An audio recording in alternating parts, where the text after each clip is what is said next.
అట్లా నెల్లూరు పట్ల ప్రత్యేకంగా దువ్వూరు రామరెడ్డి గారి కవిత్వం పట్ల కూడా మాకు చాలా ఇష్టము, ప్రేమ ఉంటాయి. అప్పుడప్పుడు కూడా చదువుకుంటూ కూడా ఉంటాం. కృష్ణదేవరాయ వైభవం ఈరోజు జరుపుకోవడం కూడా చాలా బాగుంది. ఎందుకంటే ఈరోజు అంతర్జాతీయ మాతృభాష దినోత్సవం జరుపుకుంటున్నారు అన్ని చోట్ల కూడా. యుఎన్ఓ 21 ఫిబ్రవరిని అంతర్జాతీయ మాతృభాష దినోత్సవంగా డిక్లేర్ చేసింది. ఎందుకంటే మన మాతృభాషల్ని మనం కాపాడుకుంటేనే అవి జీవిస్తాయి, కానీ లేకపోతే భాషలు అంతర్ధానం అయ్యేటువంటి అవకాశం ఎక్కువగా ఉంది. ఆ ఉద్దేశాన్ని దృష్టిలో పెట్టుకొని అంతర్జాతీయ దినోత్సవాన్ని నిర్ణయిస్తే అదే రోజు దేశ భాషలందు తెలుగు లెస్స అని చెప్పినటువంటి కృష్ణదేవరాయ గారి గురించి మనం మాట్లాడుకోవడం కూడా చాలా గొప్ప విషయమే నేను అనుకుంటాను. ఎందుకంటే కృష్ణదేవరాయలు పేరు వింటానే తెలుగు వాళ్ళ ఒళ్ళు పులకరిస్తుంది. తెలుగు వారిని సదా ఉత్తేజపరిచేటువంటి పేరు ఏదైనా ఉంది అంటే అది శ్రీకృష్ణదేవరాయలు. ఇక్కడ నాకు ఇచ్చినటువంటి అంశం కింద శ్రీకృష్ణదేవరాయ సాహిత్యపు వైభవం అన్నారు. ఇది ఒక అకాడమిక్ మీటింగ్ కాదు కాబట్టి సాహిత్య అంశాల వరకే నేను వాటిని ఎక్కువగా పోవడంలా. ఎందుకంటే కృష్ణదేవరాయల వ్యక్తిత్వము, ఆయన తిరుమలకు వచ్చినటువంటి అంశాలు ఎట్లాంటి కొన్ని జనరల్ విషయాలు కూడా మాట్లాడుకుంటే బాగా ఉంటుంది అని అనిపించింది. ఈరోజు ఉదయం మాకు చక్కగా భోజనం పెట్టి ఆతిథ్యం ఇచ్చినటువంటి వారు కూడా వచ్చారు. వారికి మరోసారి నమస్కారాలు తెలియజేసుకుంటున్నాను. తెలుగు ప్రజలు ఎక్కడ ఉన్నారో అక్కడంతా కూడా కృష్ణదేవరాయ పేరు మారుమోగుతూనే ఉంటుంది. ఆయన్ని సాహితీ సమరాంగణ సార్వభౌముడు అని అంటారు. ఎందుకు తెలుసా? యుద్ధానికి పోయినప్పుడు కూడా కవులను వెంట పెట్టుకొని వెళ్ళి విరామ సమయాల్లో కవిత్వ చర్చలు, కవితా గోష్ఠులు నిర్వహించేటువంటి వాడు. అందుకే కృష్ణదేవరాయలకి సాహితీ సమరాంగణ సార్వభౌముడు అనేటువంటి పేరుంది. అసలు భారతదేశంలో ముఖ్యంగా దక్షిణాపథంలో విశిష్టమైనటువంటి స్థానాన్ని సంపాదించి మన యావత్ భారతదేశానికి చాలా గర్వకారణమైనటువంటి హిందూ సామ్రాజ్యాన్ని స్థాపించినటువంటి వాడు కృష్ణదేవరాయలు. ఆయన ఎన్నో దేవాలయాలు, సౌధములు, పురములు, పంటకాలువలు, ఆనకట్టలు ఎన్నో నిర్మించాడు. కళా సాహిత్య పోషకుడు, సమర్థ పరిపాలనా దక్షుడు, ప్రజారంజకుడు, భక్తి పరాయణుడు, బహుభాష కోవిదుడు, మహోన్నత చక్రవర్తి. తన సుస్థిర పరిపాలనా కాలంలో అద్భుతమైనటువంటి ప్రబంధ నిర్మాణాలకి, ప్రబంధ రచనకు అవకాశమైనటువంటి భువన విజయాన్ని నెలకొల్పి అష్టదిగ్గజాలని పోషించినటువంటి విశిష్ట వ్యక్తిత్వం కలిగినటువంటి వాడు కృష్ణదేవరాయ గారు. మొట్టమొదట అసలు రాష్ట్రాలు ఏర్పడినప్పుడు భారతదేశంలో ఆంధ్రప్రదేశ్ మొదట భాషా ప్రయుక్త రాష్ట్రం. భాషా ప్రయుక్త రాష్ట్రం అంటే తెలుసు కదా, భాష పేరుతో ఏర్పడినటువంటి రాష్ట్రం అన్నమాట. ఇలా భాషా ప్రయుక్త రాష్ట్రాల ఏర్పాటుకు శ్రీకృష్ణదేవరాయలు ఇచ్చినటువంటి స్ఫూర్తి చాలా కేంద్రంగా నాకు అనిపిస్తుంది.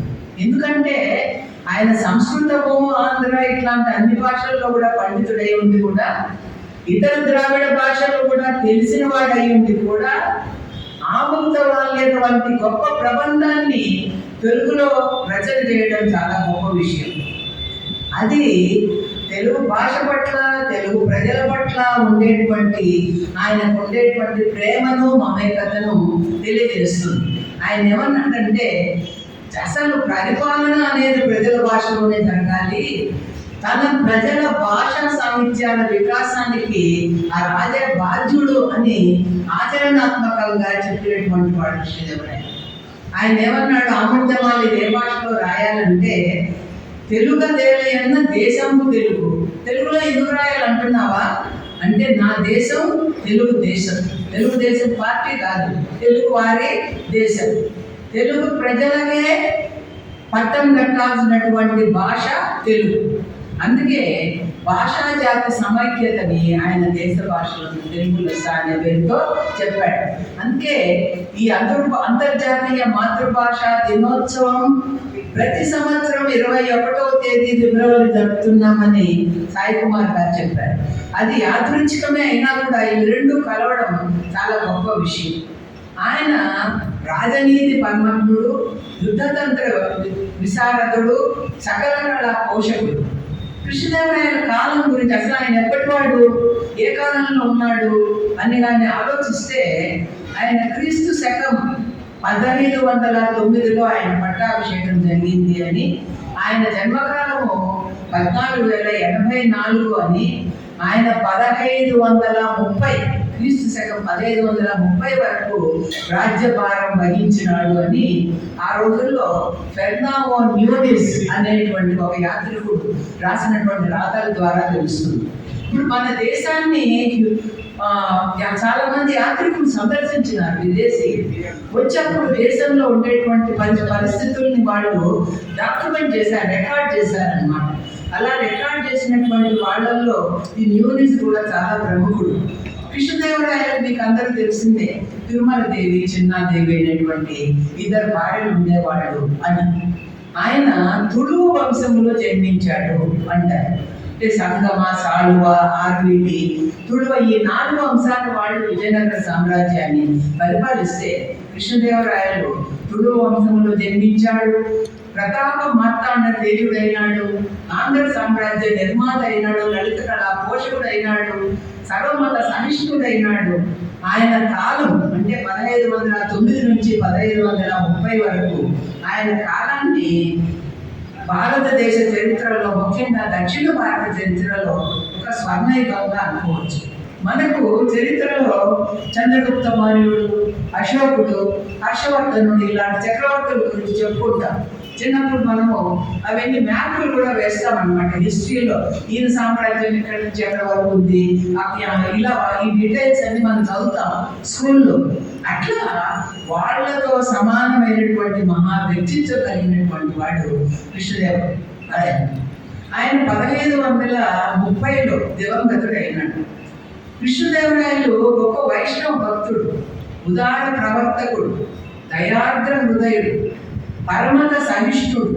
అతని ఆస్థానంలో కవులు, గాయకులు, శిల్పులు, చిత్రకారులు, విదేశీ రాయబారులు వీళ్ళందరూ ఉండేవాళ్ళు. అసలు కృష్ణదేవరాయల ఆస్థానంలో ఆ కాలంలో స్త్రీలు కూడా బాగా వెలుగొందినారనమాట. అందులో వాళ్ళు జట్టీలుగా కూడా ఉండి కుస్తీలు కూడా చేసేవాళ్ళట స్త్రీలు. ఇది రికార్డ్ చేశారు 1446 ఒక శాసనంలో. హరియక్క అనే ఆమె కుస్తీ పోటీల్లో తన తండ్రిని చంపిన వాడి మీద తాను కుస్తీ పోటీ చేసి అతన్ని సంహరించింది, అతని చావుకు కారణాలి, తన తండ్రిని చంపిన వాడి మీద పగ తీర్చుకునింది అనేటువంటి విషయాన్ని కూడా రికార్డ్ చేశారు. ఇతడు తవ్వించిన చెరువులు, గోపురాలు, ఇచ్చిన అగ్రహారాలు చాలా అసంఖ్యాకాలు. ఆయన ఆముక్త మాల్యద పంచకావ్యాల్లో ఒకటి. అష్టదిగ్గజాల్లో ఈయన పోషించినటువంటి అష్టదిగ్గజాల్లో అలసాని పెద్దన గురించి మనందరికీ తెలుసు. ఆయన మనుచరిత్ర చాలా ప్రసిద్ధమైనటువంటి గ్రంథం. ఆ మనుచరిత్ర ఆధారంగా కూడా రాయల కాలంలో ఉండేటువంటి పరిస్థితులు, రాయల మనస్తత్వం ఇట్లాంటివన్నీ తెలుసుకోవడానికి అవకాశం ఉంది. ఆయన కాలంలో, కృష్ణదేవరాయల కాలంలో ఈ విజయనగర పట్టణం అంట దాని చుట్టుకొలతే 60,000 మైళ్ళు ఉండేదంట. అంత విశాలమైన సామ్రాజ్యాన్ని స్థాపించాడు. హంపి ఎవరైనా చూస్తుంటే ఇప్పటికీ కూడా శిథిల హంపిలో మేము 1-2 సార్లు వెళ్ళాము. నిజంగానే కృష్ణదేవరాయలు సభ నిర్వహించినటువంటి చోట నిలబడితే నేను కూడా చాలా భావోద్వేగానికి కూడా లోనయ్యాను. ఇక్కడ కృష్ణదేవరాయలు నుండి రాజ్య పాలన చేశాడు కదా, చాలా ఇంకా దాన్ని యుఎన్ఓ ఒక గొప్ప సాంస్కృతిక వారసత్వంగా ప్రకటించింది. చాలా మంది విదేశీయులు కూడా వస్తారు. కృష్ణదేవరాయల పేరు వింటూనే చాలా ప్రముఖంగా అందరూ చెప్పుకునేటువంటి ఒక పద్యం ఉంది. తెలుగదేల ఎన్న దేశంపు తెలుగు, ఏను తెలుగు వల్లపొంట, తెలుగు ఒకంట, ఎల్ల నృపుల గొడవ ఎరుగవే బాసాడి, దేశ భాషలందు తెలుగు లెస్స. ఈ పద్యం చాలా ప్రముఖంగా అందరూ చెప్తుంటారు. ఎందుకంటే ఇది నా దేశం, తెలుగు ప్రాంతము. నేను తెలుగు రాజును, ఏదో తెలుగు వల్లకొండ. తెలుగు ఎలాంటిదంట? తెలుగు ఒకండ, కలకండ లాంటిది, చక్కెర లాంటిది Telugu. Italian of the east అని అన్నారు తెలుగు భాష. అంటే ప్రపంచ భాషల్లో ఇటాలియన్ వింటుంటే ఎంత మధురంగా ఉంటుందో తెలుగు భాష కూడా వింటుంటే అంత మధురంగా ఉంటుంది. కాబట్టి అందువల్ల దాన్ని ఇటాలియన్ ఆఫ్ ద ఈస్ట్ అని అన్నారు. అని ఒక మాట అన్నాడట ఆయనతో ఆంధ్ర మహావిష్ణువు. నువ్వు అందరి రాజులతో మాట్లాడుతూ ఉంటావు, ఎలా నృపులు గొలువ వాళ్ళతో భాషతో మాట్లాడుతూ ఉంటావు, అప్పుడు నీకు తెలియలేదా దేశ భాషల్లో తెలుగు లెస్స, తెలుగు చాలా మంచి భాష ప్రపంచ దేశంలో ఉండేటువంటి భాషలన్నిట్లో అని ఆ పద్యం ద్వారా చెప్పినటువంటి విషయం. అలసాని పెద్దను కూడా కృష్ణదేవరాయ స్వరూపం గురించి చెప్పాడు, ఎట్లా ఉంటాడని. అంత పొట్టి పొడగలి కాదు, అతని ముఖంలో స్ఫోటక మచ్చలు ఉంటాయి, అతను స్ఫురద్రూపి, ఉల్లాసవంతుడు, విదేశీయుల పట్ల దయతో మర్యాదతో వ్యవహరించేవాడు. అతనంటే భారతదేశంలోని పాలకులకు భయము. అంటే అంత రణరంగంలో అంత పై ఎత్తులు వేయగలిగినటువంటి పరాక్రమం కలిగిన వాడు కాబట్టి ఆయన అంటే ఒక భయం ఉండేది అని రాయల వ్యక్తిత్వాన్ని గురించి పెద్దన్నా చెప్పాడు, భూమిది కూడా రాశాడు. ఈయన తను పరిపాలించినటువంటి కాలంలో సామ్రాజ్యాన్ని మారుమూల ప్రదేశమైనటువంటి కొట్టూరు నుండి మైసూరు దగ్గరున్న ఉమ్మత్తూరు శివసముద్రం వరకు విస్తరించాడు. ఆయన కట్టించిన తుంగభద్ర ఆనకట్ట, దాని కాలువలు అన్ని ప్రాంతాల్లో చెల్లించి ఆయన తవ్వించినటువంటి రాయల చెరువులు, మా తిరుపతిలో కూడా ఒక రాయల చెరువు ఉంది. ఈ మధ్యనే మేము వెళ్ళి చూసాం, ఎప్పుడు నీళ్లు ఉంటాయి, చాలా బాగా ఉంటుంది ఆ ప్రదేశం. రాయల చెరువులు, కాలువలు ఇవన్నీ కృష్ణదేవరాయలకు రైతుల పట్ల వ్యవసాయం పట్ల ఉండేటువంటి మక్కువను తెలియజేస్తాయి. ఈయనకి మనకు తిమ్మరుసు మీద మంచి సినిమా కూడా తీశారు. కృష్ణదేవరాయలుగా ఎన్టీ రామారావు తిమ్మరుసుగా ఉమ్మడి అనుకుంటా అందులో. ఈ తిమ్మరుసు అంటే ఆయనకు చాలా ప్రాణం. ఎందుకంటే తనను శత్రువుల బారి నుండి రక్షించి తనను కాపాడినటువంటి వ్యక్తిగా తిమ్మరుసు పట్ల కృష్ణదేవరాయలు అలాంటి కృతజ్ఞతా భావం ఉంటే ఆయన్నే తన తల్లి, తండ్రి, గురువు, దైవంగా భావించేటువంటి వాడు అనమాట. అప్పాజీ అని పిలిచేవాడు. ఆ అప్పాజీ కూడా కృష్ణదేవరాయల్ని చక్కనివాడు, చల్లనివాడు, చిక్కనివాడు, శత్రువులకు చెమట పట్టించేవాడు, మగవాళ్ళ మనస్సు చూరగొనేవాడు, చేయి తిరిగిన శిల్పి చెక్కిన శిల్పంగా చెలువము మీరినవాడు, కథన వీరుడు, కంటలు తిరిగిన శరీరం కలిగిన వాడు అని ఇలా ఆయన గురించి వర్ణన చేశాడు. ఆయన విష్ణు భక్తుడైనా కూడా సేవులను చేనులను కూడా ఆదరించాడు. శివభక్తితో ఎన్నో ఆలయాలను కూడా చూశాడు. ఆయన కాలంలో చాలా గొప్పగా వైభవంతో ఉండింది ఈ దేశం. కృష్ణదేవరాయల గురించి చెప్పిన వెంటనే మనకు తిరుమల ప్రస్తావనకు వస్తారు. మన గుళ్ళో పోయిన వెంటనే అక్కడ కృష్ణదేవరాయలు, తిరుమల దేవి, చిన్నాదేవి విగ్రహాలు ఎదురుగానే ఉంటాయన్నమాట. ఎందుకంటే తన కొడుకు పేరు కూడా తిరుమల రాయలు అని పెట్టుకున్నాడు. ఒక భార్య పేరు కూడా తిరుమల దేవి. అంటే ఈయన తిరుమలని దాదాపు ఒక 10 సార్లు దర్శించుకుని ఉంటాడు అనేది ఒక ఆయన చెప్పింది. గోపీకృష్ణ అని ఆయన ఒక పుస్తకంలో చెప్పాడు. అంటే మేము యూనివర్సిటీలో ఏది చెప్పినా రెఫరెన్స్ లేకుండా చెప్పం, నేను చెప్పేది కాదు, వాళ్ళు చరిత్రకారులు చెప్పింది. కానీ అది 7 సార్లే అని బివిఆర్కే ప్రసాద్ గారు ఇంతకుముందు తిరుమల తిరుపతి దేవస్థానంలో ఉన్నటువంటి ఆయన రాసినటువంటి తిరుమల చరితావృత్తం అనేటువంటి పుస్తకంలో 7 సార్లు వచ్చాడు అని చెప్పాడు. ఆయన రాణులతో వచ్చి కొండకి దర్శనం చేసుకోవడం, దండయాత్రలకు పోయే ముందు, దండయాత్రలు చేసిన తర్వాత కూడా వచ్చి చూడడము, ఇవన్నీ దాదాపు 50 శిలాశాసనాలు తిరుమల ఆలయంలో ఉన్నాయి. అవి 1513, 24 మధ్యకాలానికి సంబంధించినటువంటి. ఆయన ఎన్నో దాన ధర్మాలు చేశాడు. ఆయనే కాకుండా ఆయన రాణులు కూడా చాలా దాన ధర్మాలు చేశారు. ఆ ప్రతిమా మంటపం అంటాం, తిరుమల కృష్ణదేవరాయలు ఇద్దరు భార్యలు ఉన్నటువంటి ఆ ప్రదేశాన్ని ప్రతిమా మంటపము అంటాం తిరుమలలో. ఆయన అక్కడ శాశ్వతంగా దేవుడికి ఎదురుగా తాను ఎప్పుడు చూస్తున్నటువంటి ఒక రూపంతో చేతులు జోడించి విగ్రహాలు చెక్కించుకొని దాన్నే స్వయంగా ప్రతిష్ఠించుకున్నాడు అనమాట. అంటే ఆ విగ్రహం కింద ఒక పద్మపీఠం ఉంది రాయల విగ్రహం కింద. అక్కడ నుంచి ఆయన కిరీటం వరకు చూస్తే 68 అంగుళాలు ఎత్తుందట ఆ విగ్రహం. మనం ఈసారి మళ్ళా తిరుమల వెళ్ళినప్పుడు కూడా మళ్ళా చూడొచ్చు. ధోవతి మాత్రం ధరించి పైభాగం మీద వస్త్రం లేకుండా స్వామికి అంజలి ఘటించినట్లుంది. 2 చేతులకు 2 వేళ్లకు ఉంగరాలు ఉన్నాయి. కాళ్లకు చేతులకు భుజాలకు భూషణాలు ఉన్నాయి. కంఠంలో 2 కంఠాభరణాలు ఉన్నాయి. రాణుల విగ్రహాలు కూడా ఆనాటి రాణుల వస్త్రధారాన్ని తెలియజేస్తున్నాయి. ఆయన మొట్టమొదటిసారి 1513లో వచ్చాడు. 13 ఫిబ్రవరి 10 తేదీ కూడా రికార్డ్ చేశారు. ఫిబ్రవరి 10 గజపతులను జయించిన తర్వాత వచ్చి స్వామి దర్శనం చేసుకున్నాడు. ఎందుకంటే మన అందరం కూడా వెంకటేశ్వర స్వామి భక్తులం కాబట్టి కృష్ణదేవరాయలకి ప్రత్యేకంగా స్వామి పట్ల ఉండేటువంటి భక్తి వల్ల కూడా ఆయన మనకి చాలా ఇష్టడు అవుతాడనమాట. అలా మొట్టమొదటి వచ్చినప్పుడు ఆయన రత్న కిరీటం, హారాలు, వజ్రాలు ఇలాంటివన్నీ పళ్ళాలు ఇవన్నీ సమర్పించుకున్నాడు. మళ్ళీ ఆయన 13 వచ్చాడు, భార్యలు లేకుండా వచ్చాడు. అప్పుడైతే చాలా ఉత్సవమూర్తులు, చాలా కానుకలు ఇచ్చాడు. మళ్ళా 2 నెలల్లో 1513లో వచ్చాడు. ఎన్నో గ్రామాలు స్వామికి తాను కానుకగా ఇచ్చాడు. మళ్ళీ 4వసారి ఉదయగిరి కోట అధీనం చేసుకున్న తర్వాత కూడా ఆయన 30,000 బంగారు పర్వాలతో స్వామికి తిరుమలలో కనకాభిషేకం చేశాడు. 3 పేటల ముత్యాలు, కెంపులు, పచ్చలతో ఆయనకి కడియాలు సమర్పించాడు. అలాగే తిరుమల దేవమ్మ కూడా కృష్ణదేవరాయల భార్య కూడా బంగారు చక్రపథము, వజ్రాలు, ముత్యాలు, కెంపులతో ఇవన్నీ బలపరించింది.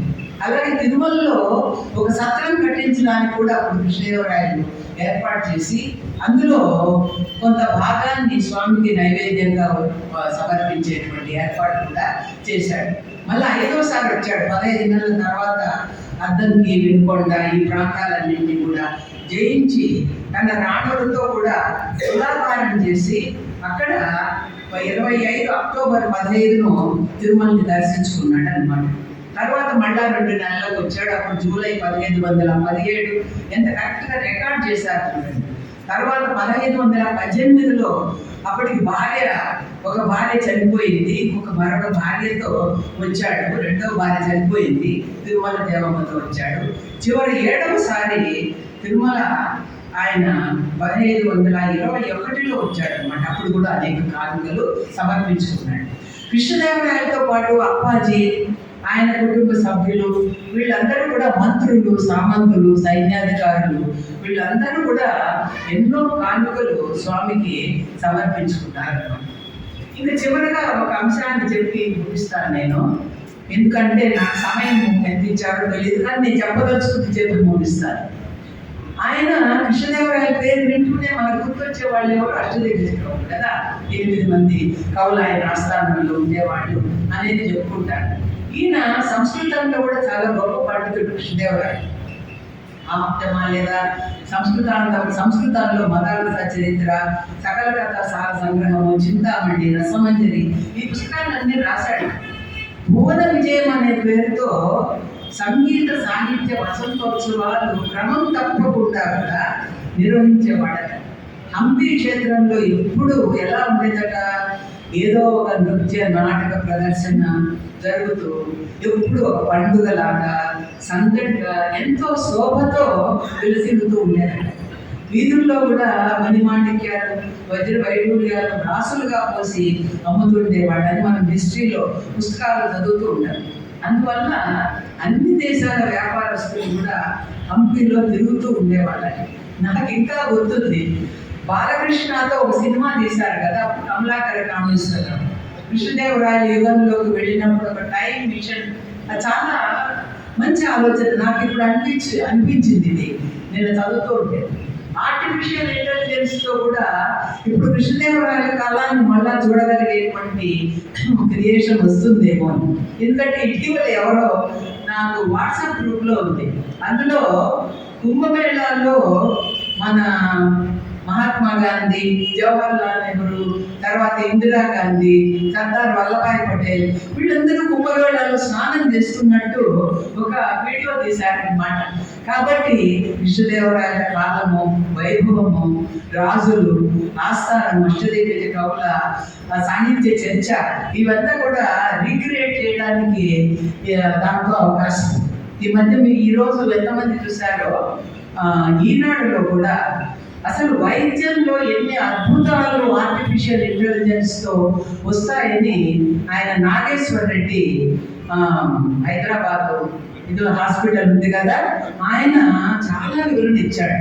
ఆయన అంటాడు, ఒక వయస్సులో బ్లడ్ టెస్ట్ చేసి, చాలా పూర్తిగా చదివాను ఈరోజు హోటల్లో, బ్లడ్ టెస్ట్ చేసి వీళ్ళకు భవిష్యత్తులో క్యాన్సర్, అల్జీమర్స్ ఇలాంటి జబ్బులు వస్తాయి అనేది చాలా ముందుగా చెప్పగలిగేటువంటి టెక్నాలజీ ఏఐలో కూడా వస్తుంది. ఎందుకంటే వాళ్ళకి ఆ హాస్పిటల్లో చాలా రీసెర్చ్ అండ్ డెవలప్మెంట్ కూడా జరుగుతుంది. చాలా కనుక్కున్నారు కూడా వాళ్ళ యాప్స్. ఆ యాప్స్ అన్ని కూడా తీసుకొని వెళ్ళి ప్రధానమంత్రి మోడీకి నేను సమర్పిస్తాను అని అన్నాడు. అంటే భారతదేశంలో వైద్య రంగంలో ఆర్టిఫిషియల్ ఇంటెలిజెన్స్ ఇంత ముందుకు పోతుంది అంటే నాకు చాలా ఆనందంగా అనిపించేది. వాళ్ళ కౌలు పేర్లు ఎవరు? అలసాని పేర్లు మంత్రి రాశాడు, ముకుతిమ్మని తెలుసు పారిజాత అపర్ణ రాశాడు, ఐరరాజు రామభద్రుడు అని ఆయన రామాభిదేవి రాశాడు, దూర్జటి రాశాడు శ్రీకాళహస్తి మహాత్మ్యం, చాలా గొప్ప గ్రంథం అది. మాదయ్య గారి మల్లన రాజశేఖర చంద్రుడు రాశాడు, లింగడి సూరణ ప్రభావతి ప్రత్యుమ్నం, రాఘవ పాండవీయము కళాపూర్ణది ఇవన్నీ రాశాడు. ఇక రామరాజభూషణుడు వసుచరిత్ర, తెనాలి రామలింగుడు పాండురంగ మహర్షి. వీళ్ళలో కొంతమంది రాయల కాలంలో రాయల కన్నా ముందు కూడా కొంత వీళ్ళు ఆస్థానంలో ఉన్నారు అని తెలుస్తుంది. రాయలు ఒక చివరి దశకు వచ్చేసరికి తన ఆస్థానంలో రాజకీయాల్లో జరిగేటువంటి కుయుక్తులు అవన్నీ చూసి ఆయన ఒక విరక్తి భావం పుట్టి ఆయన ఏం చేశాడట, తన పాలన అంతా కూడా తన తమ్ముడైనటువంటి అచ్యుతదేవరాయలకు అప్పగించి తిరుమలేశ్వరునికి సర్వము అర్పించి శరణాగతి పొందినాడు అని రికార్డ్ చేశాడు. ఆయన చనిపోయిన తర్వాత అలసాని పెద్దన చాలా దుఃఖంతో చెప్పినటువంటి రాయల్ని తలుచుకుంటూ చాలా గొప్ప దుఃఖంతో చెప్పినటువంటి ఒక పద్యం, చాలా పాపులర్గా ఉండే పద్యం ఒకటి ఉంది. రాయలు ఎట్లాంటి వాడట, ఎదురైనచో తన మద కరీంద్రము నిలిపి కేలోతను సిగి ఎక్కించుకొని, అంటే ఏమే నేను దారిలో పోతా ఉంటే ఆయన ఏడుగు మీద వస్తా ఉన్నాడు అనుకో, ఎదురైతే అసలు ఆపి చేయించి నన్ను ఆ గజం మీదకి ఎక్కించుకునేవాడు. అంత గౌరవించేటువంటి వాడు కవులకి. మనుచరిత్రం పందుకొని వేళ పురమేక పల్లకి తన కేల పట్టి ఎత్తే. మనుచరిత్రను ఆయనకు అంకితం ఇచ్చాడు కలసాని పెట్టాడు. అప్పుడు నన్ను విజయనగర సామ్రాజ్య వీధుల్లో ఊరేగిస్తూ పల్లకీల్లో కూర్చోబెట్టి తన కేలతో నా భుజం మీద పెట్టుకొని ఆ పల్లకీని మోసాడు. బిరుదైన కవి గంట పెండేరమునకు ఈవే తగుదువు అని తానే బాధపడ తొడిగి. చాలా గొప్పదైనటువంటి గంట పెండేరవానికి తీసుకోవడానికి అర్హులు ఎవరైనా ఉన్నారా అంటే నీవే అని నా పాదానికి ఆయనే స్వయంగా గంట పెండేరాన్ని తొడిగాడు. ఇంకా అనేక గ్రామాలు నాకు ఇచ్చాడు. కోకట గ్రామాద్య అనేక అగ్రహారములను అడిగిన సేవయందు ఇచ్చాడు. నాకు ఎక్కడ కావాలంటే అక్కడ నేను అడిగినటువంటి గ్రామాలను కూడా ఆయన ఇచ్చాడు అని ఆంధ్ర కవితా పితామహ అల్లసాని పెద్దన కవీంద్ర అని నన్ను పిలుచునంటే కృష్ణదేవరాయలతో దివికి ఎగలేక ఆయనతో పాటు పైలోకానికి వెళ్ళలేక బ్రతికి ఉన్నాడ జీవోత్సవం పనవచ్చు. నేను ఒక జీవోత్సవం లాగా ఇంకా నా జీవితాన్ని గడుపుతూ ఉన్నానని చాలా బాధపడుతూ. ఇక్కడ గమనించాల్సినటువంటి అంశం ఏంటంటే, ఒక చక్రవర్తిగా ఉన్నటువంటి రాజు సాహిత్యానికి, కవికి ఇచ్చినటువంటి విలువను, గుర్తింపును ఇందులో మనం గమనించుకోవచ్చు. రాయలు ఏం జనాన్ని పట్టించుకోలేదా అంటే ఆయన అది కూడా చేశాడు. మనం చదువుతూ ఉంటాం మారువేషంతో గూగుల్లో తిరిగేవాడు, జనాల కష్ట సుఖాలు తెలుసుకోవడానికి ప్రయత్నించేవాడు. ఆయన ఆముత్యం లేదు కానీ మనం చూస్తే ఆయన రాసింది ఆయన అంటాడు, అసలు బీదవాళ్ళ బ్రతుకులు చాలా హాయిగా ఉన్నాయి, ఎందుకంటే వాళ్లకు ఏ రకమైన బాధరబందీ లేదు, పగ అనేది తీర్చుకోవాల్సినటువంటి అవసరం లేదు, హాయిగా ఉన్నదాంతో వాళ్ళు తృప్తిగా జీవించవచ్చు, రాజ్యాన్ని విస్తరించాలి, వీడిని జయించాలి, వాడిని ఓడించాలి అని పన్నాగాలు అనేటువంటి అవసరం లేదు, అలా సామాన్యుడి జీవితం చాలా హాయిగా ఉంది అని అంటాడు. అని ఆ రోజుల్లో మట్టి మిద్దల్లో వాళ్ళు జీవిస్తూ నిప్పు కోసము, అది కూడా రాశాడు ఆయన ఆముక్తమాల్యద, పిడకలో పక్క ఇంట్లో అక్కడ వెళ్ళి నిప్పు తెచ్చుకునేవాళ్ళు. అంటే మా చిన్నప్పుడు నిప్పు పొయ్యిలు ఉండేవనుకోండి, ఇప్పుడు పోయినాయి, కానీ ఇప్పుడు మళ్ళా పొయ్యి కట్టెల మీద చేసినటువంటి వాటికి మళ్ళా డిమాండ్ ఎక్కువగా వచ్చేసింది. వాళ్ళ చిప్పల్లో నిప్పు తీసుకొచ్చుకొని ఆడవాళ్ళు ఇంట్లో పొయ్యి మంటించుకోవడానికి ప్రయత్నం చేసేవాళ్ళని. ఇంకా చాలా ప్రయత్నాలు చేశాడు. వర్షాలకి వంట చెరువులంతా కూడా తడిచిపోతే ఆడవాళ్ళకి ఇంట్లో కష్టం అని చెప్పి కొబ్బరి బోండాలని ఎండబెట్టి జాగ్రత్త చేసేవాడట విష్ణుచిత్తుడు తెలుసు కదా, ఆముక్తమాల్యదలో గోదాదేవి తండ్రి విష్ణుచిత్తుడు అన్నమాట. ఆయన గురించి చెప్తూ అలా భార్య కోసం అలా వాటిని దాచిపెట్టేవాడని. అట్లా కూడా అంత కష్టమైన వర్షాకాలం ఉన్నా మంట మండకున్నా కూడా చాలా బాగా చాయపప్పు, 4-5 తాలింపు కూరలు, వడియాలు, వరువులు, పెరుగులు, నెయ్యి ఇవన్నీ కూడా వండుకునేవాళ్ళు. చూడండి, జనజీవితము ఎంత గమనించుంటే ఈ విషయాలు చెప్తాడు. అట్లాగే వాడు చెనక పానకం, ఫలాలు, అరటిపళ్ళు, వడి పిందెలు, అంటే ఉప్పులో ఊరవేసినటువంటి మామిడి పిందెలు, ఇవన్నీ తినేవాడు. ఇంకా వీళ్ళు మిరియాలు పోపు పెట్టినటువంటి రసాన్ని ఎండాకాలంలో, చలికాలంలో తాగేవాడు. పొద్దున వాళ్ళ ఇంట్లో కూడా, పొద్దున భోజనం పెట్టినటువంటి వాళ్ళ ఇంట్లో కూడా చాలా రుచికరమైనటువంటి రసంతో మేము భోంచేశాం. ఇంకా వీళ్ళు వాళ్ళు తినే పదార్థాల గురించి చాలా వివరణాత్మకంగా చెప్తారు. ముఖ్యంగా రెట్లు ఏం తినేవాళ్ళనే చెప్పాడు ఒక పద్యాన్ని. గురుగాకు, చెంచలాకు, చింత చిగురు ఇవన్నీ వేసుకొని బాగా గట్టిగా పుల్లగూరంటాను రుద్దుకొని అది బాగా తినేసి, ఇప్పుడు నేను కూడా ఇంట్లో కూడా మా పనిమిటితో ఇష్టంగా చేసుకునేది అదే. అందులో మనం పప్పులు, వేసిన గిన్నెలు అన్నీ వేసుకుంటాం. అది తినేసి బాగా నులక మంచం మీద పడుకొని రెట్లు కింద చలి తగలకుండా ఒక కుంపటి పెట్టుకొని, నిప్పుల కుంపటి పెట్టుకొని, ఆ నిప్పుల కుంపటి అలా ఒళ్ళుకు వీపుకు తగులుతూ ఉంటే పడుకొని నిద్రపోయేవాళ్ళు అంట. ఇంకా ఇంట్లో వాళ్ళ ఇళ్లలో ఉండే ఆవులు, పేదుడలు వచ్చి ప్రేమగా వాళ్ళ ఒళ్ళు నాకుతూ ఉంటే చాలా ఇష్టంగా వాళ్ళు పడుకునే వాళ్ళని. రెట్ల జీవిత విధానాన్ని, వాళ్ళ యొక్క తిండి జీవితాల గురించి చెప్తాడు.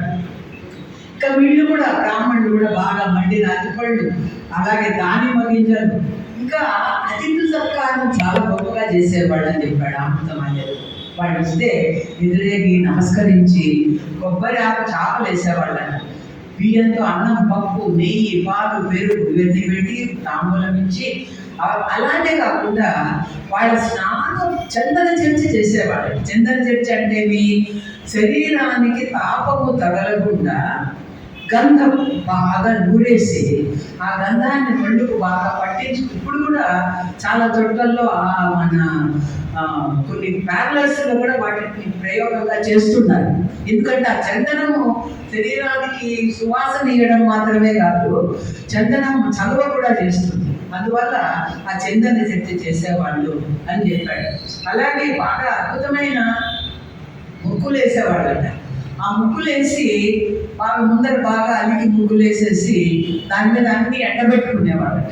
ఎండబెట్టుకుంటే ఈ దుక్కులు అవి ఇవి వచ్చి తింటూ ఉంటే పువ్వులు అమ్ముకునే ఆడవాళ్ళు పూలదండలతో దాన్ని కొట్టేవాళ్ళట. వాటి ఎంత వయ్యారమైన వర్ణన చేస్తాడంటే, ఇంకా ఆడవాళ్ళు కూడా ముఖ్యంగా ద్రావిడ స్త్రీలు అలాగే ఒక స్నానం చేసి, పసుపు రాసుకొని స్నానం చేసి, అట్లాగే ద్రావిడ ప్రబంధాలు చదువుకుంటూ నీళ్ళ బిందెను తీసుకొని అలా దారుల్లో వింటూ ఉండేవాళ్ళు అని రాస్తాడు. ఇట్లా ఆముక్తమాల్యదను కానీ మనం తీసుకుంటే చాలా సామాన్య జనాలకు సంబంధించినటువంటి అనేక విషయాలు. అట్లాగే రాజులు ఈ రైతుల గురించి ఒక మాట అంటాడు. రైతులు బాగా అడుసు తొక్కి మామూలుగా దుక్కి చేసుకుంటుంటారు కదా పంటలు. అలా దొక్కుతూ ఉంటే పద్యంలో చాలా అద్భుతమైన వర్ణన. అవి పాములు, నీళ్ళల్లో ఉండే పాములు ఉంటాయి కదా, అవి ఏమి ప్రమాదకరమైన పాములు కాదు. ఆ పాములు కాళ్ళకు కడియాల్లాగా చుట్టుకున్నాయంట. అంటే ఆయన ఏమంటాడంటే, కవులకు గన్నపెండేలో తొడిగినాడు, ఇవి ఎట్లున్నాయంటే అవి చుట్టుకొని ఆ కడుపు పై కనపడతా ఆ కడుపు పసుపచ్చగా తెలుస్తుందండి ఎండలో. బంగారు గండపెండేరాలు రైతులు